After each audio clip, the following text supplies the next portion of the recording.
किसी का बुरा करना अज्ञानता है।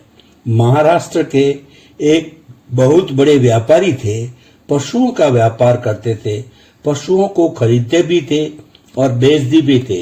एक बार वे पशुओं का व्यापार करने किसी दूसरे प्रदेश में गए जहां पशुओं का मेला लगा हुआ था। भाग्यवश वहां पर उनको पशुओं को बेचने पर बहुत अच्छा मुनाफा या लाभ हुआ। उन्होंने मुनाफे से मिले रुपयों में से आधे रुपयों से बहुत ही अच्छा अरबी घोड़ा खरीदा और आधे रुपए संभाल कर अपने पतलून की जेब में रख लिए और अपने घर की ओर प्रस्थान कर गए। रास्ते में बारिश शुरू हो गई, वो भीगने लगा, उसके सारे वस्त्र गीले हो गए, वो सर्दी से ठिठुरने लगा। मन ही मन वो बादलों को कहने लगा, हे बादलों रुक जाओ, लेकिन बादल और भी तेजी से बरसने लगे। वे कहाँ उसकी सुनने वाले थे। इस सब से व्यापारी को बहुत कष्ट हुआ।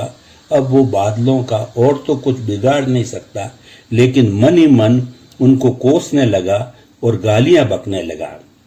बादलों पर भला इस सब का क्या असर होना था। वे तो निरंतर बरसते रहे, लेकिन उसी क्षण वहां एक घटना घटी।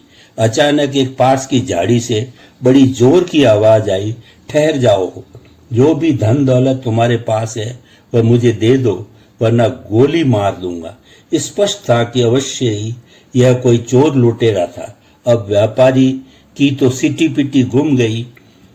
लुटेरे ने कई बार व्यापारी को रुपए देने के लिए कहा, लेकिन व्यापारी लोभवश रुपए देने में आनाकानी करने लगा। अंत में लुटेरे ने टिगर दबा दिया।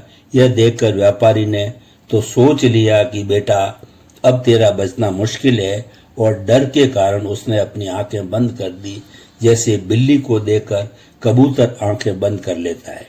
काफी देर बाद जब गोली नहीं चली तो व्यापारी ने पुनः धीरे धीरे डरते हुए अपनी आंखें खोली, तो सामने का नजारा देखकर वह हैरान हो गया और खुश भी होने लगा।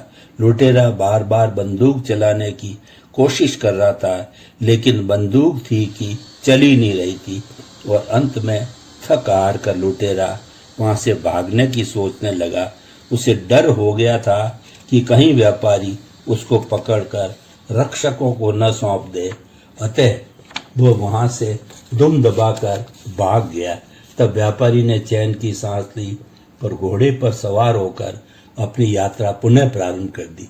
जानते हो, इस मुसीबत से व्यापारी को छुटकारा किसके कारण मिला? उसी बारिश के कारण, जिसे थोड़ी देर पहले तक व्यापारी भला बुरा कह रहा था, क्योंकि बारिश के कारण ही बंदूक का बारूद गीला हो गया था।